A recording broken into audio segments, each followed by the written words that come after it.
Welcome баршаңызға. Сіздермен Айгерім. Мен осындай медовый шоколадный торт дайындадым. Балаларыма, өзіме өте қатты ұнады. Дәмі деген өте ерекше, дәмді. Менде медовый торттың жаңағы рецептісі бар. Бірақ осы торт өте керемет. Және бұны жасағаннан кейін, жарты сағаттан кейін жей берсеңіздер болады. Онда бірге жасайық. Ең алдымен майымызды осылай водяной баняда ерітеміз. Немесе жаңағы түбі кимейтін ыдысымызға да салып қайнатсаңыздар болады, жасасаңыздар. Майымызды салып, кішкене еріген күтеміз. Енді қантын салып, жақсылап тұрып араластырамыз. Мен бұнда 2 порция жасап жатырмын. 2 торт шығады менде. Енді барлығын жақсылап тұрып араластыруымыз керек. Достар, сіздерге менің видео рецептерім ұнап жатса, міндетті түрде тіркеліп, лайк басып, комментарий қалдыруды ұмытпаңыздар.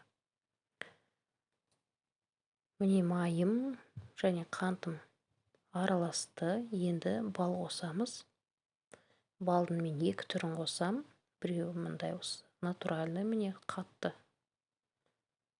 болып тұрған, сосын сұйық түрін қосам. Кез келген балды қоссаңыздар болады. Енді жақсылап тұрып араластырамыз. Жаңағы медымыз, балымыз, қантымыз еру керек. Жақсылап тұрып араласу керек.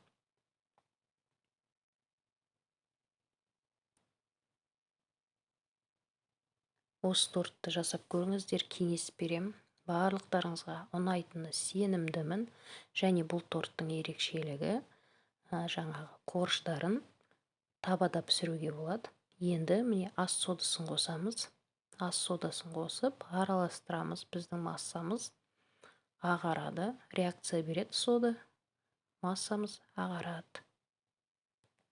Ағарғаннан кейін отымызды сөндіріп, қалған жұмыртқамызды, какаомызды, ұнымызды қосамыз. Маған видеода түспей қалыпты, жұмыртқамызды, какаомызды қосқан. Міне барлығын енді осылай араластырамыз.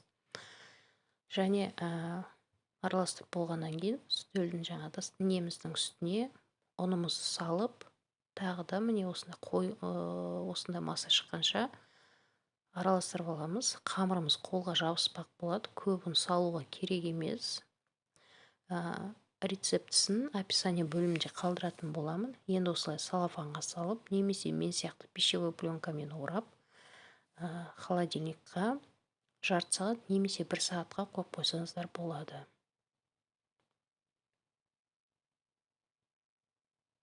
Міне дайын, енді холодильникқа қоямын. Холодильникқа қойдым. Енді кремімізді дайындаймыз. Заварной крем болады менде. Жұмыртқамызды салдық, қантымызды салып, жақсылап тұрып араластырамыз. Ыдыстарыңыз асты күймейтін ыдыс болу керек.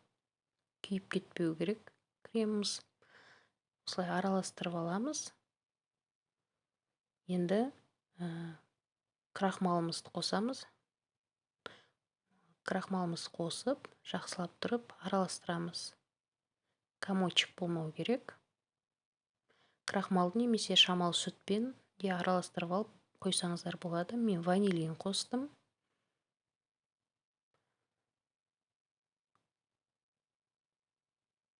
Араластырдым. Енді міне көріп тұрғаныңыздардай 1 литр сүт құям. Мен осы сүтті пайдаланам, 6%. Маған осы ұнайды. Сүтімізді құйдық. Енді массамыз қоюланғанша осылай венчиктің көмегімен араластырып тұрамыз. Міндетті түрде асты күйіп кетсе, дәмі бәрі білініп қалады. Міне көріп тұрғаныңыздай массамыз қоюланды. Араластыруды тоқтатпаймыз. Күшті крем шығады. Міне шариктер шығып жатыр. Шамалы сары май қосып жібердім. Міне креміміз дайын. Енді бөлек ыдысқа құйып, бетін пищевой пленкамен в контакт жабуымыз керек. Бетінде пленкалар болмау үшін. Бетін жақсылап тұрып жауып аламыз да, тез суы үшін холодильникқа немесе морозильникқа қойып қоямыз. Суыған күтеміз. міне бетін жаптым. Енді холодильникқа корждарым піскенше мен қойып қоямын.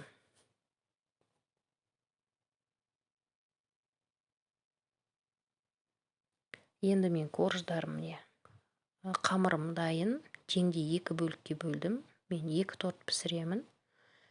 Енді жаңағы бөліп алғанымыздан осылай 7 бөлікке бөлдім. 7 корж шығады, не 8 корж шығады. Есуге ыңғайлы болу үшін осылай қолмен домалатып алдым.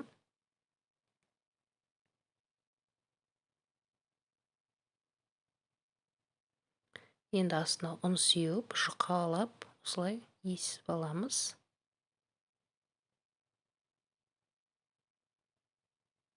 Енді өзіңізге керекті диаметр формамызбен осылай жасап аламыз. Не 4 бұрышты қылсаңыздар да болады. Менде бұл 24 сантиметрлік форма.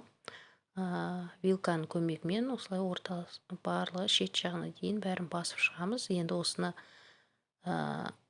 сухой табада, құрғақ табада немесе духовкада пісіріп аламыз. Креміміз дайын. Кремге мен осындай сгущенка қосам. Сосын крем корж деп жағып шығасыздар. Қалған бөліктерінен жаңағы осындай крошка жасап, классикалық түрде әсемдедім. Тортым міне жарты сағат тұрды. Қараңыздар, қандай жұп-жұмсақ, күшті болып шыққан дәмі. Өте керемет. Жасап көріңіздер, сіздерге де қатты ұнайтынына сенімдімін. Барлықтарыңызға рахмет. Ас болсын.